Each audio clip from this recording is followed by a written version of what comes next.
Romanos 12, 1 a 2. Eu vou fazer a leitura, por favor, acompanhe. Portanto, irmãos, pelas misericórdias de Deus, peço que ofereçam o seu corpo como sacrifício vivo, santo e agradável a Deus, este é o culto racional de vocês. E não vivam conforme os padrões deste mundo, mas deixem que Deus os transforme pela renovação da mente, para que possam experimentar qual é a boa, agradável e perfeita vontade de Deus. Essa é a palavra do Senhor. Irmãos, graça extravagante é o tema dessa mensagem. Nós estamos nos aproveitando aí da carta de Paulo aos Romanos. A carta de Paulo aos Romanos é uma carta singular. Os eruditos discutem a natureza dessa carta. Ela é uma carta, mas ela tem também o formato de um ensaio. E havia, no tempo de Paulo, cartas ensaios.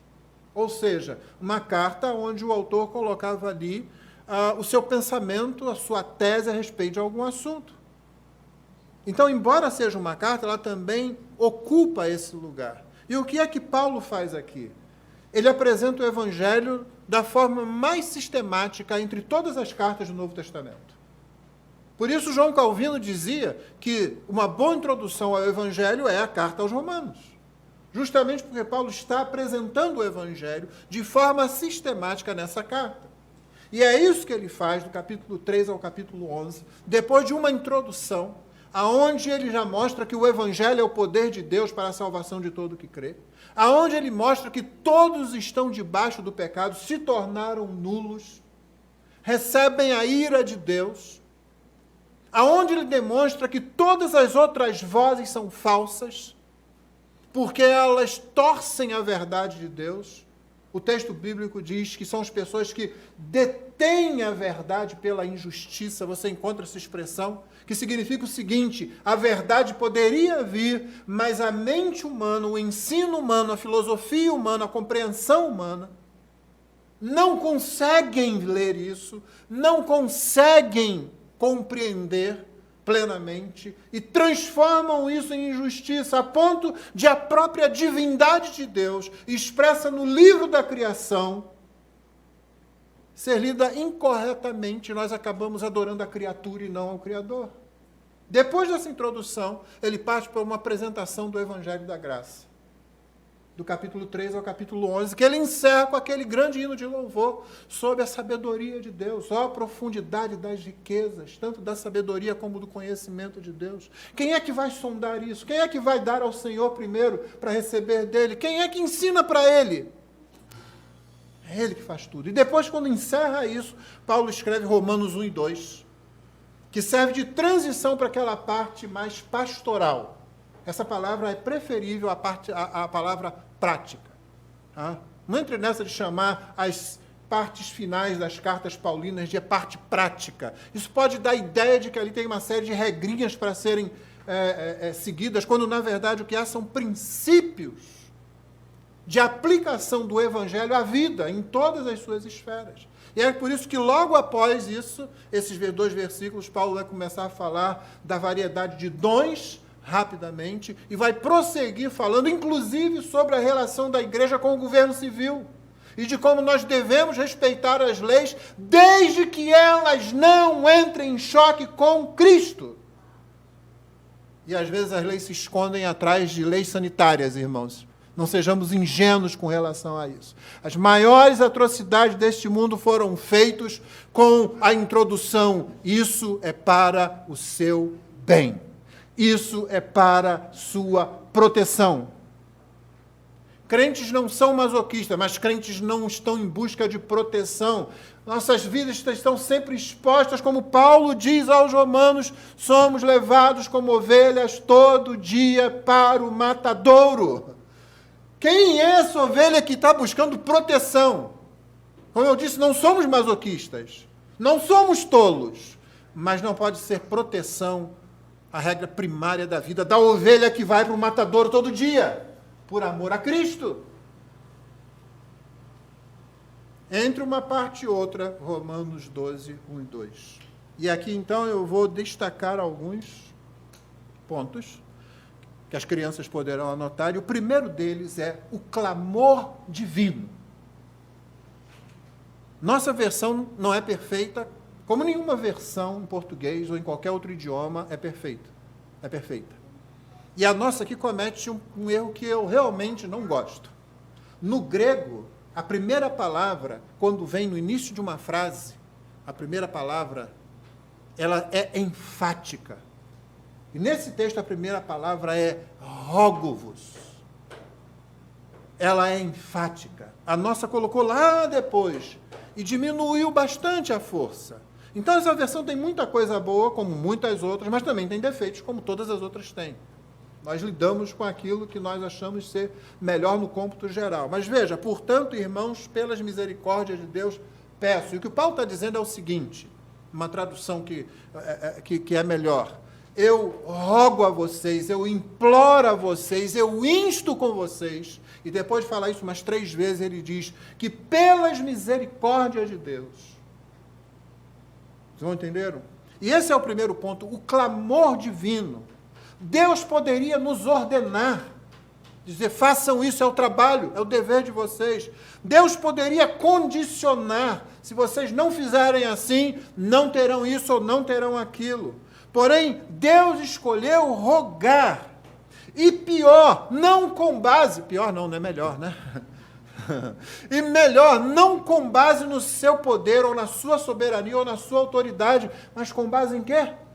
Na sua misericórdia. Irmãos, essa não é a palavra do apóstolo, essa é a palavra de Deus. É Deus dizendo assim, eu imploro a vocês. E um comentarista diz, isso é misterioso. Isso é um mistério que só Deus mesmo compreende.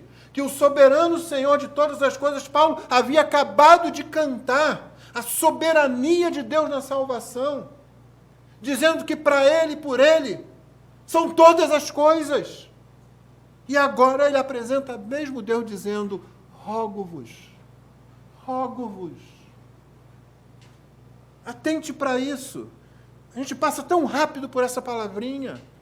O Deus soberano, Criador dos céus e da terra, dizendo para você que é crente. Isso aqui não é para o não crente, isso aqui é para a igreja. Rogo-vos. Atentem quando eu clamo. Lembra do Senhor Jesus, lá em Jerusalém, dizendo, vinde a mim, todos que têm sede. No dia em que os sacerdotes, pensando cumprir um ritual da profecia de Ezequiel, saíam do templo carregando água e então iam para o lado do templo, derramavam água ali para simbolizar aquele rio que saía do lado do altar. O Senhor Jesus se põe em pé e diz, todo que tem sede, venha a mim e beba. Clamando, como se fosse um entre muitos, como se fosse mais um profeta. Deus aqui dizendo, rogo-vos. E qual é a base divina? Nós já respondemos, as misericórdias de Deus. Olha só o que Paulo falou até aqui sobre as misericórdias de Deus. O que quer dizer misericórdia nesse versículo? E esse é o segundo ponto, a base divina do clamor divino. Então, se o primeiro é o clamor divino, agora a base divina, as misericórdias de Deus. Justificação, um dos temas iniciais da carta, Romanos 4:25, Cristo foi entregue por causa das nossas transgressões e ressuscitou para a nossa justificação. Romanos 5:1, justificados, pois, mediante a fé, temos paz com Deus por meio do nosso Senhor Jesus Cristo.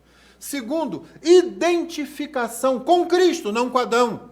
E Paulo tinha ensinado isso aqui, por exemplo, em Romanos 5,19, porque como pela desobediência de um só homem, Adão, muitos se tornaram pecadores, assim também por meio da obediência de um só, muitos se tornarão justos. Outra coisa, a habitação do Espírito, tudo isso é a base divina, tudo isso são as misericórdias de Deus. Então, terceiro, a habitação do Espírito em nós, que é o cumprimento das promessas da aliança, Romanos 8,4, a fim de que a exigência da lei se cumprisse em nós, que não vivemos segundo a carne, mas segundo o Espírito. Mais um outro aspecto dessa base divina da misericórdia, a libertação da escravidão do pecado, Romanos 6,6. Sabendo isso, que a nossa velha natureza foi crucificada com ele, para que o corpo do pecado seja destruído e não sejamos mais escravos do pecado. Ainda, a corrente dourada da salvação, é assim que tem sido chamado, a corrente dourada da salvação. Eleição, chamada, justificação, glorificação, todas as bênçãos da salvação dadas unicamente por méritos de Cristo, sem qualquer mérito nosso. Os conhecidos versos de Romanos 8, 29 e 30. Pois aqueles que Deus de antemão conheceu, ele também predestinou para serem conformes à imagem de seu Filho, a fim de que ele seja o primogênito entre muitos irmãos. E aos que predestinou, a esses também chamou. E aos que chamou, a esses também justificou. E aos que justificou, a esses também glorificou. Misericórdia de Deus. Mas tem uma última, eu peço que você abra sua Bíblia então aí, Romanos 8, 31 a 39. Eu pedi que você deixasse aberto. Vamos ler juntos? É a mais completa segurança jamais dada a alguém. Vamos ler Romanos 8, 31 a 39? Leia comigo. Que diremos então à vista destas coisas? Se Deus é por nós, quem será contra nós? Aquele que não poupou o seu próprio filho, mas por todos nós o entregou, será que não nos dará graciosamente com ele todas as coisas? Quem tentará acusação contra os eleitos de Deus? É Deus quem os justifica. Quem os condenará? É Cristo Jesus quem morreu, ou melhor, quem ressuscitou, o qual está à direita de Deus e também intercede por nós. Quem nos separará do amor de Cristo? Será tribulação, ou angústia, ou perseguição, ou a fome, ou a nudez, ou o perigo, ou a espada? Como está escrito: por amor de ti, somos entregues à morte continuamente. Fomos considerados como ovelhas para o matadouro. Em todas estas coisas, porém, somos mais que vencedores, por meio daquele que nos amou. Porque eu estou bem certo de que nem a morte, nem a vida, nem os anjos, nem os principados, nem as coisas do presente, nem do porvir, nem os poderes, nem a altura, nem a profundidade, nem qualquer outra criatura poderá nos separar do amor de Deus que está em Cristo Jesus, nosso Senhor. Rogo-vos pelas misericórdias de Deus. E é Deus rogando, com base na sua misericórdia. E qual é a natureza do clamor? Esse é o terceiro ponto. A natureza do clamor. O oferecimento do corpo. Talvez alguém esperasse, ofereçam o seu espírito. Mas não é isso que a Escritura diz. Diz, ofereça o seu corpo. Quando você oferece seu corpo para o serviço de qualquer coisa, como por exemplo serviço militar, você vai inteiro. A sua mente não fica em casa. Mesmo que você tenha reserva mental, você inteiro está lá. Querendo ou não, você inteiro está presente quando seu corpo está presente. Corpo significa aqui todas as pessoas corporificadas como indivíduos. E aqui eu já usei uma nota da Bíblia de estudo da Reforma da Fiel. Então, hoje quem fez a propaganda fui eu. Mas não foi de chinelo nem de chocolate. Foi de Bíblia. Corpo significa todas as pessoas corporificadas como indivíduos. E lá na nota da Bíblia eu vou citar os textos que estão lá, que estão todos em Romanos. Só peguei os que estão em Romanos. Portanto, não permitam que o pecado reine no seu corpo mortal, fazendo com que vocês obedeçam às suas paixões. Não é corpo pecado, não é corpo físico simplesmente, mas corpo como a entidade individual, corporificada. Cada indivíduo corporificado.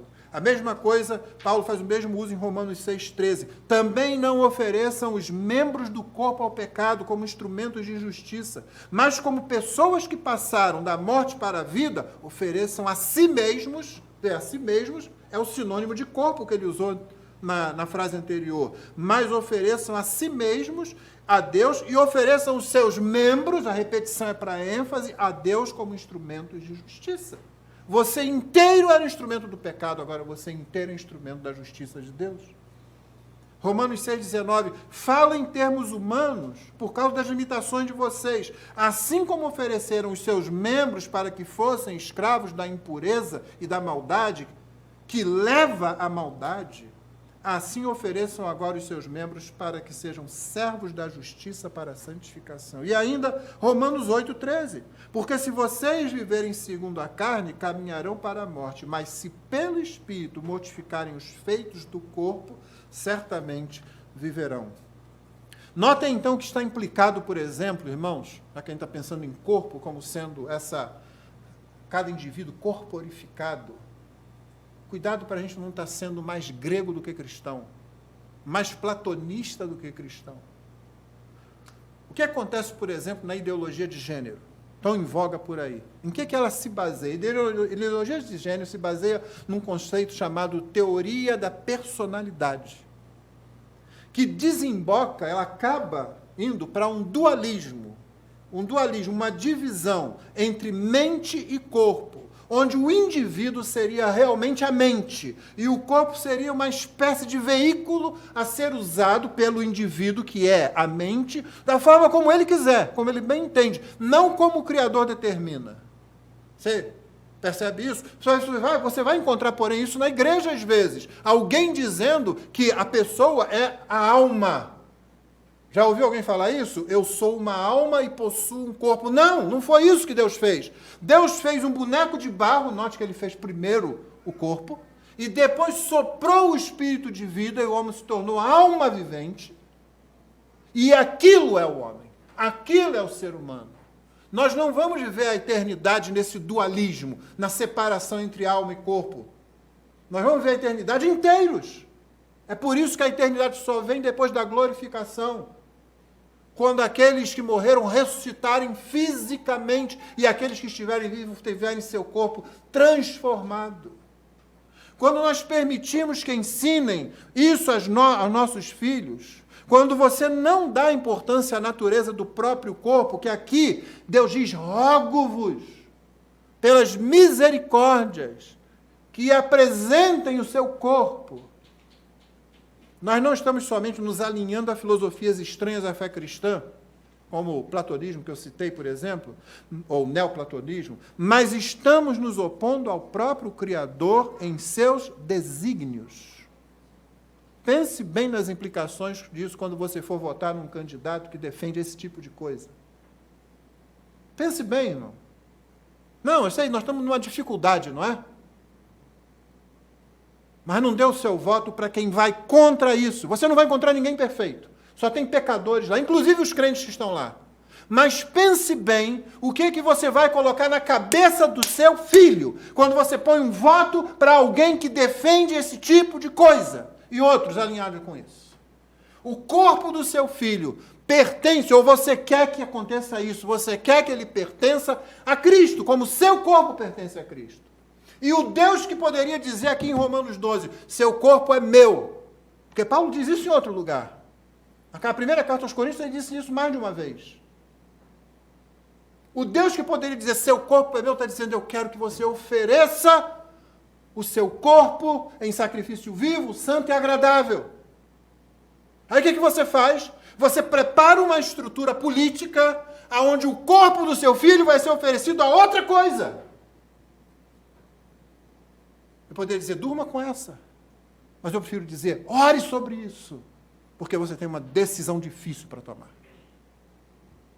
Nós não estamos num momento fácil, mas cristãos ao longo de toda a vida não estiveram em momentos fáceis. Lembra do que Paulo escreveu antes disso? Você acabou de ler comigo. Ovelhas indo para o matador. É isso que nós somos. Quando você for votar, irmão, lembre-se disso. Fale para você mesmo lá na urna. Mé. Isso pode trazer à sua memória alguma coisa, né? Eu sou uma ovelha indo para o matadouro. O próximo ponto é o tipo de oferecimento. Nós já vimos que a natureza do clamor é o oferecimento do corpo. Agora, o tipo de oferecimento é um sacrifício qualificado. Então, esse é o ponto. O tipo de oferecimento é um sacrifício qualificado. Vivo, santo, agradável. Ele é vivo, diferentemente das ofertas da antiga aliança, que geralmente eram mortas e colocadas lá. Ele é santo. Lembra de Êxodo 29, 37, que diz: tudo que tocar o altar, que é santíssimo, será santo. Meu irmão, você tocou o altar na pessoa de Cristo, quando Cristo no altar da cruz se deu por você. Ele santificou você. É por isso que Paulo pode escrever a uma igreja como Corinto, uma igreja com tantas dificuldades, ele dizer: vocês são santos em Cristo. Logo no primeiro capítulo, santos em Cristo. Nós fomos tocados pelo altar, por assim dizer, por Cristo Jesus. Então o sacrifício é vivo, não é morto. O corpo é oferecido de forma viva, cada dia. E é santo. E agora mais um mistério nesse versículo. Agradável. Esse é um mistério dos mistérios, que nós possamos oferecer alguma coisa que agrade a Deus. Você sabe que só em Cristo isso é possível. Paulo só pode pedir isso aqui porque antes ele fez toda aquela apresentação das misericórdias de Deus, ou seja, toda a apresentação do Evangelho. É por isso que o nosso sacrifício é vivo, santo, e paradoxo dos paradoxos, nós chegamos aqui para apresentar um sacrifício agradável. Deus se agrada. Como? Às vezes você não se agrada de você. E Deus se agrada, Deus está pedindo: eu quero isso. Por favor, eu rogo a você, ofereça o seu corpo em sacrifício vivo, santo e agradável. A base, as minhas misericórdias. O próximo ponto, o modo do oferecimento. Esse é o próximo ponto.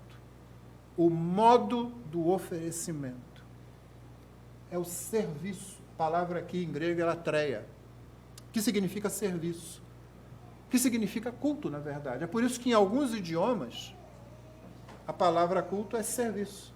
O inglês apresenta essa palavra, service. Que hora vai ser o service? Que hora vai ser o culto? É isso que você está perguntando.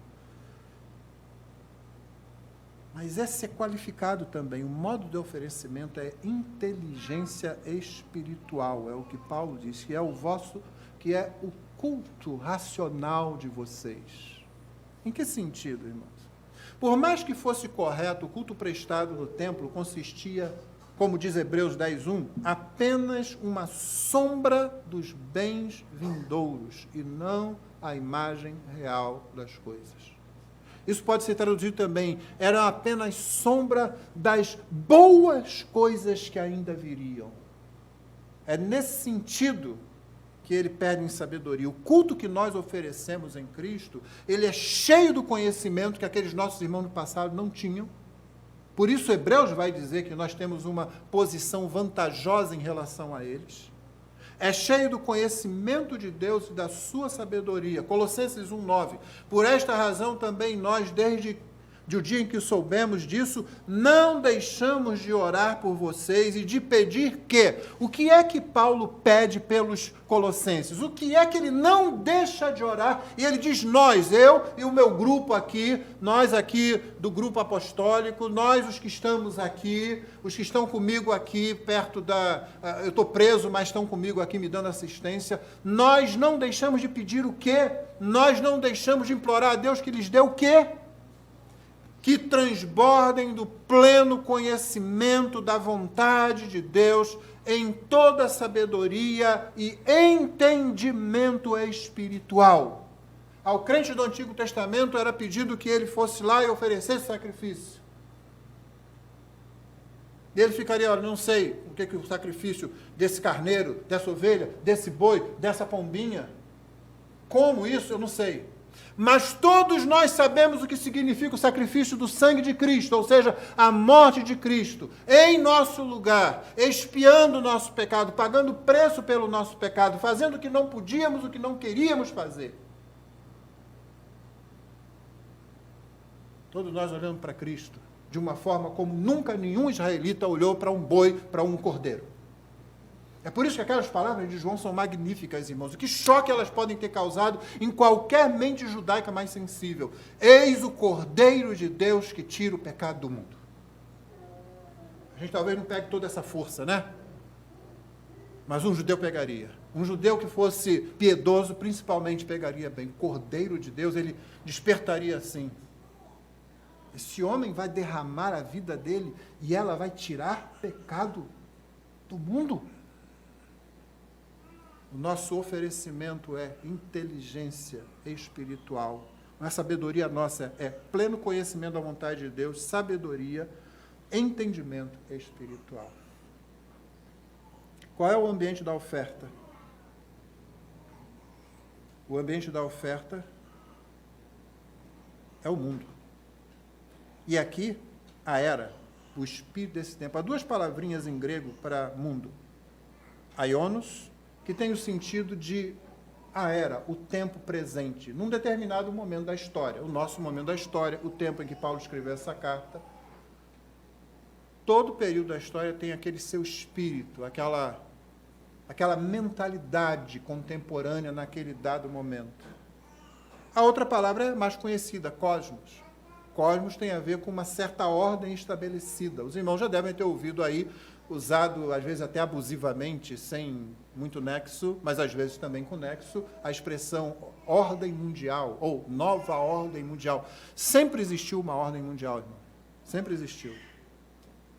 O que é que a Bíblia diz a respeito do nosso mundo, como era, como tempo, né? Paulo usa essa palavra em Gálatas 1,4, por exemplo, quando ele diz: o qual o Senhor Jesus entregou a si mesmo pelos nossos pecados para nos livrar deste mundo perverso. É assim que ele qualifica essa era, perversa. Desde Caim, Satanás se ocupa de desenvolver essa ordem, que mesmo assumindo diferentes formatos em cada época, intenta contra a ordem da criação e contra a história da redenção. Não sejamos ingênuos, irmãos. Existe sim uma conspiração e a mente por trás dela é a mente do diabo. Sempre teve, desde Caim. Essa ordem, esse cosmos contrário a Deus está sendo desenvolvido. Isso não tem nada a ver com o Salmo 19, isso não tem a ver com os céus manifestam a glória de Deus, o firmamento a obra do seu poder. Não é disso que está se falando, mas do espírito do mundo e do espírito do mundo de uma determinada época, como aquele que nós enfrentamos hoje. Então, esse é o ambiente da oferta, é neste mundo. Mas como é o instrumento da oferta? Próxima palavra. O instrumento da oferta é a transformação da mente. Nota a nossa condição antes de Cristo. Romanos 1:21. Porque tendo conhecimento de Deus, não o glorificamos como Deus, nem lhe deram graças. Pelo contrário, se tornaram nulos em seus próprios raciocínios. E o coração insensato deles se obscureceu. Essa era a minha condição e a sua antes de Cristo. Nós éramos nulos em nossos próprios raciocínios. No entanto, agora temos uma mente renovada pelo Evangelho. Aliás, essa transformação da mente é o instrumento da oferta. Como é que essa oferta é dada? É interessante, né? Porque você oferece o corpo. Mas a mente não ficou esquecida. A mente é transformada. E a transformação se dá pelo Evangelho. Todo o contexto que chegou até aqui foi justamente isso, as misericórdias de Deus. Ou seja, a nossa mente, a mentalidade, ela está em contraste com a mentalidade desta era. Nós temos a mente de Cristo. 1 Coríntios 2,16, pois quem conheceu a mente do Senhor para que o possa instruir? Nós, porém, temos a mente de Cristo. Então, a mente transformada é um instrumento da oferta do corpo, E essa mente é transformada pelo Evangelho. Ela é renovada pelo Evangelho. Outra tradução boa aqui. Essa transformação, então, não se dá por mágica, não se dá por rituais, ela se dá por meio de nós inundarmos o nosso ser do Evangelho de Cristo. A Bíblia diz que a palavra de Cristo habite ricamente em vocês, instruam e aconselhem-se mutuamente em toda sabedoria, louvando a Deus com salmos, hinos e cânticos espirituais, com gratidão no coração. É isso que a gente faz no culto, é por isso que a gente tem cuidado com as músicas que a gente canta, com os textos que são lidos, com as orações que são feitas. Porque estamos nos instruindo mutuamente em toda a sabedoria e a mente vai sendo transformada pelas misericórdias de Deus, ou seja, pelo Evangelho. Se você pensou em cosmovisão aqui, pensou corretamente. Nós precisamos ter a nossa visão do mundo instruída pela palavra de Deus, ou podemos acabar cooperando com a mentalidade desse mundo. O último ponto é a meta. Qual é a meta disso tudo? A meta, experiência na vontade de Deus. Para que experimenteis, não é assim? Que tipo de experiência? Essa pergunta precisa ser feita. A palavra que é usada aqui, ela tem a ver com ver se uma coisa é genuína ou não. E aprovar aquilo que é genuíno depois que você testa. Então, Paulo não está falando aqui que você ter experiências espirituais, seja lá o que isso signifique. Paulo está falando aqui de você ter a mente transformada, renovada pelo Evangelho, para que você reconheça a vontade de Deus, para que você reconheça o que Deus quer quando você vê alguma coisa.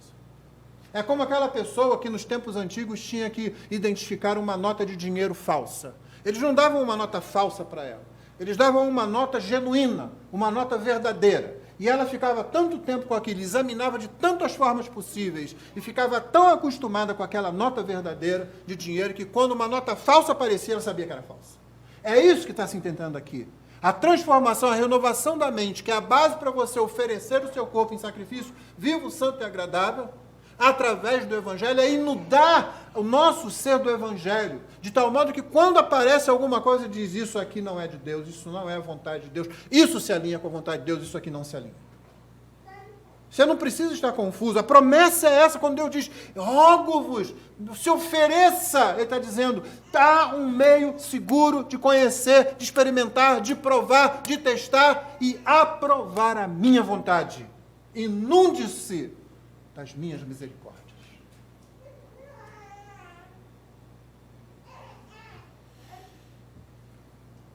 Três aplicações para terminar. Primeiro, irmão, medite sobre a graça.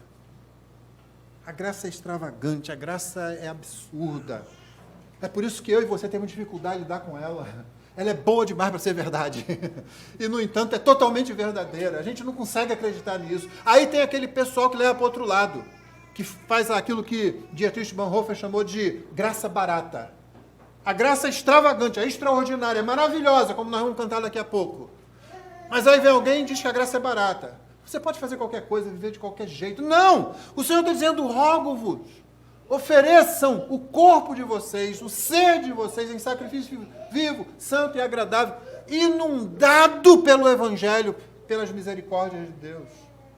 Não é oferecer o corpo cheio de pecado, não é oferecer escolhas que desagradam a Deus, não é oferecer a mente que não sabe discernir da vontade de Deus porque não está cheia da palavra dele.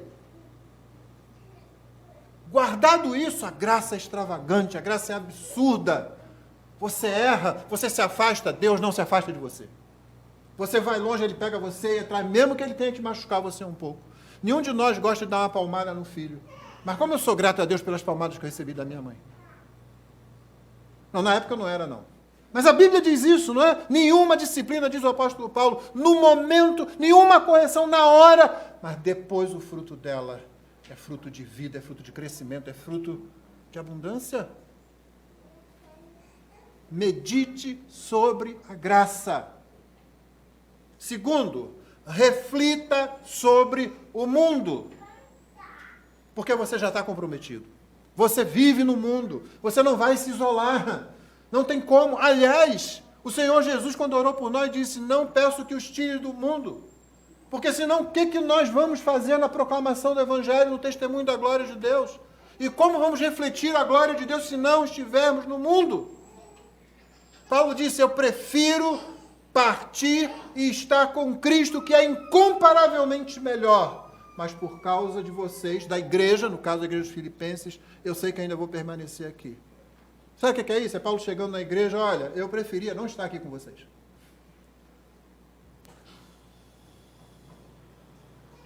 Reflita sobre o mundo, porque esse é o ambiente da nossa atuação. É aqui que o nosso oferecimento é feito. É aqui que você vai encher sua cabeça, sua mente, seu ser do Evangelho. É por isso que a igreja é tão importante, é por isso que a congregação local é tão importante. Último, só há duas situações possíveis. Ou você se molda ao mundo, ou você se transforma. Você já foi transformado inicialmente, agora o Senhor está dizendo, rogo-vos, né? Rogo a vocês, ofereçam o corpo de vocês, sacrifício vivo, santo, agradável a Deus, que é o culto racional de vocês. E não se conformem com esse mundo, não se moldem com esse mundo. Mas experimentem, provem, testem, aprendam a discernir a vontade de Deus, para que vocês aprovem essa vontade, que sempre é boa, que sempre é agradável. Só há dois caminhos, irmão. Ou você se molda ao mundo, ou você se transforma, não há um meio termo. Se você não estiver sendo transformado, para usar uma outra expressão paulina, de glória em glória, de fé em fé, você está se moldando, está sendo moldado a esse mundo. Onde você está? Onde nós estamos? Onde a sua igreja está? Que o Senhor nos abençoe.